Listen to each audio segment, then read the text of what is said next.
let's do this. I'm going to pull up these objections you guys dropped in the post the other day, and we're going to do this live. I figured it'd be easier. I got about 10 minutes here, so let's just run through everything super fast. All right.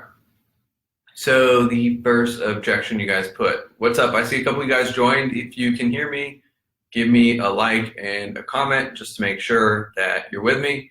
And the first one says, in only 6 months, I want to make $2K a month. All right, well, this normally is not going to come up at the end of the call. This is going to come up inside of the discovery because I'm going to ask them, hey, what's your target revenue? Where do you really want to get to with all this? And if they say that, so it's going to be, oh, well, in 6 months, I'd like to be at $2,000 a month. And then I'd ask them something like this. Okay, so have you ever heard the saying that if you set your goals low enough, you can achieve them? No, what do you mean? Well, dude, $2,000 a month, you should be able to do that inside of a week. I don't know why you'd want to wait for 6 months to be able to do that. Is there a reason you want to wait for 6 months? Oh, well, I just thought that's how long it would take. Walk me through your plan. What's your plan that you have in your head that takes 6 months to get to $2,000 a month? And then that's where they're going to start to tell you the plan. So, okay, well, I was thinking that if I did the first month, then I would go through the training. The second month, I would then start potentially putting together a website. And then the third month, I would get my business set up. And then the fourth month, I would be able to go to networking events. And then the fifth month, I would be able to start maybe talking to people. And then at the 6th month, I'd get a sale. And then at that point, be like, okay, cool. So I have some thoughts for you. Let me ask you something that's kind of different. If you didn't have to have a realistic goal, something that you thought you could achieve, what would be your real dream come true goal? If that the type of thing that you would feel like that's life-changing money for you, it'd just be like, holy shit, I can't believe this just happened. What's that number for you? And then now I'm going to get them to suspend their disbelief and then get into the realities of what's possible. And then I'll finish the rest of the conversation, and then I tell them at the midpoint of the call, okay, cool. So I have some thoughts. I want to break some things down with you before we get into, answering any specific questions you got and talking about if it's a fit. Because I have one concern. Okay, what's that?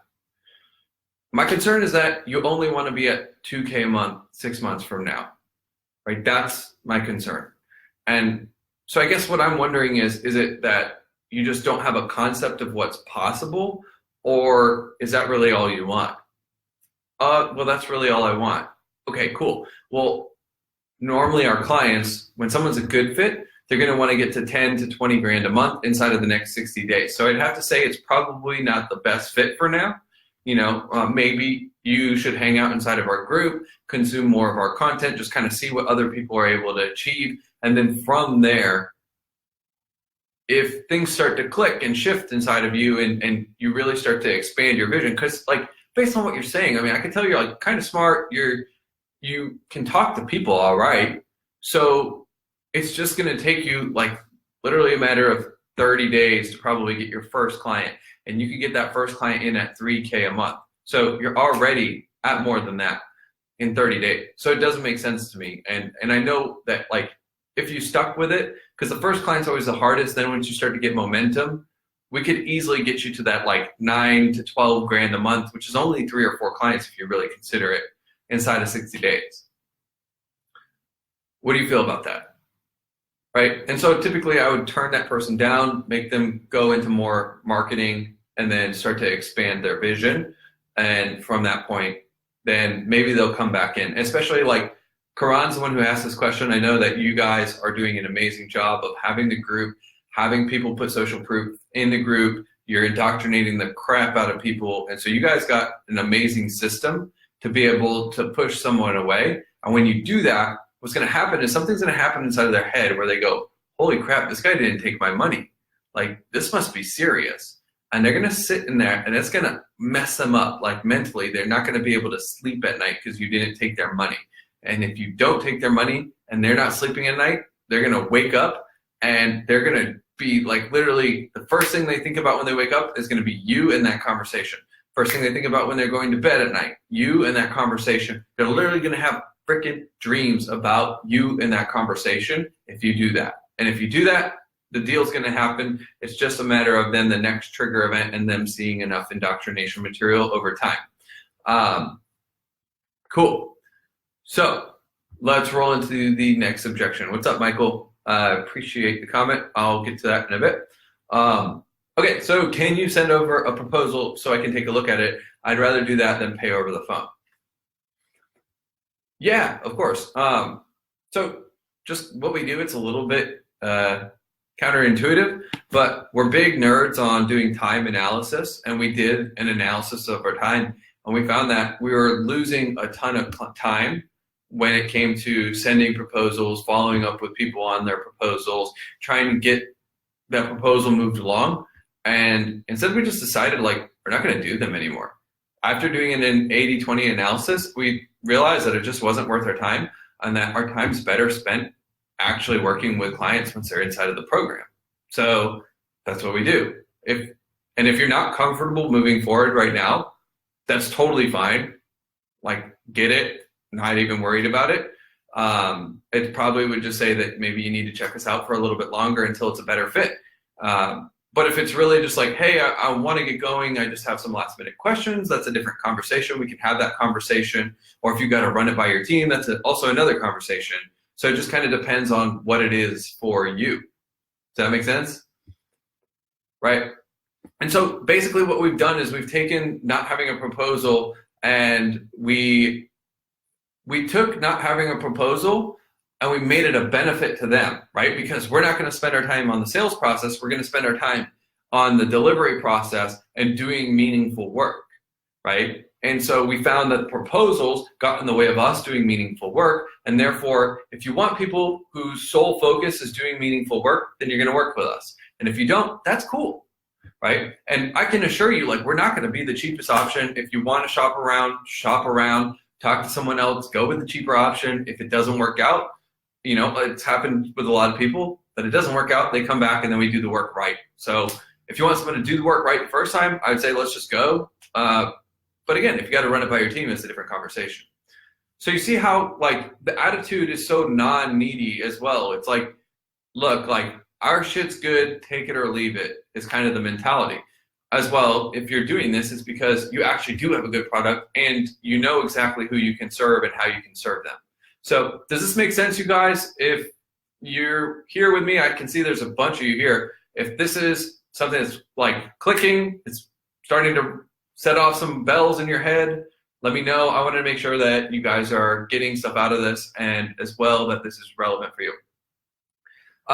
So Parker asked, how about this same, can you send a proposal for potential coaching clients? Well, the weird thing is, in coaching, it's not actually an industry norm. With Jake's question, in agency world, it is an industry norm, right? And if you're an agency selling to another type of agency and they ask for a proposal, you could do something along the, or you're an agency training program and they're asking for a proposal, the different way to handle that is, you know, yeah, of course, you know, if you want a proposal, that's like something that a lot of our clients will ask us for. And what we do is we actually teach you, I don't know, are you sending proposals to your clients as well? Yeah. Okay, how many of those people then go non-responsive and then you feel like you're chasing them around and they're ghosting on you and they're just not responding? Yeah, I know. It's a lot, right? So what we do is we teach you how to get sales without having to send proposals, without having to chase people around. And then people will really actually be able to say, all right, this is something I'm in. Let's do it. And I'm in on the call with you. And so, I mean, easy way to do it is by demonstrating it, right? So the way we handle this is how we're going to teach you to handle this. And so normally the process works like this. You know, next from here, if you feel good, and if you don't, like, we shouldn't move forward. But if you feel good and it all makes sense, then here's what we'll do. You know, we'll take down the payment info, we'll plug it in. We use Stripe, so it's all secure. As well, you have the benefits of consumer protection through your credit card. So either way, you got multiple outs, you're good. But we'll process it through the system. From there, it's going to trigger a series of automations. You're going to get an onboarding email from us. Our team will schedule a call with you. We'll plug you into the system, and then we'll hit the ground running. So it just depends on if you're comfortable. And like, to be honest, if you're not a 9, 10 out of 10, I'd tell you don't do this, right? If you feel like, a little nervous, that's a different thing too. So if it's if you feel like a little bit nervous, and it's kind of like, I don't know if you've ever been skydiving, where you're like about to jump out of the plane feeling. If you feel that, then that's normal, right? You should feel like this is a big change. It's going to be a nervous excitement. So jumping out of that, again, we'll unpack it. So you see how even in the process of like refusing them, it's saying, if it's this, that's a different conversation, or if it's more of that, it's a different conversation. So when they tell you something, I'm labeling all the different possible scenarios of what could be happening underneath the surface, right? Because someone could ask you for a proposal because they want to shop you. Someone could ask you for a proposal because they want to talk to their team. Someone could ask you for a proposal because they don't trust you. Someone could ask you for a proposal because that's their normal system, and so they think that you should obey their normal system and working procedures as well, right? And so they think that, oh, this is how we do it, so therefore it's the best way to do it. All those are going to require different ways to handle that same exact objection. If they got to talk to their team, one thing. If they don't trust you, another thing. If they want to go price shop, different conversation. And if they think that the way that they're doing it is the best way to do it, again, all different conversations. Does this make sense, you guys? If yes, drop a bomb in here, a little knowledge bomb. And it seems like some of you guys are jumping off, so maybe we'll cut this one short. I'm also running a little long. So we'll cut this short, and then the rest of the objections, starting at I know I need to invest in growing my business on, we'll do that in another section. So let me know if you guys got a lot out of it. If you found it was dropping bombs, drop a bomb in the comments. Give it a love, give it a share, whatever you want to do. Give it something. That's all. And I'll see you in the next time.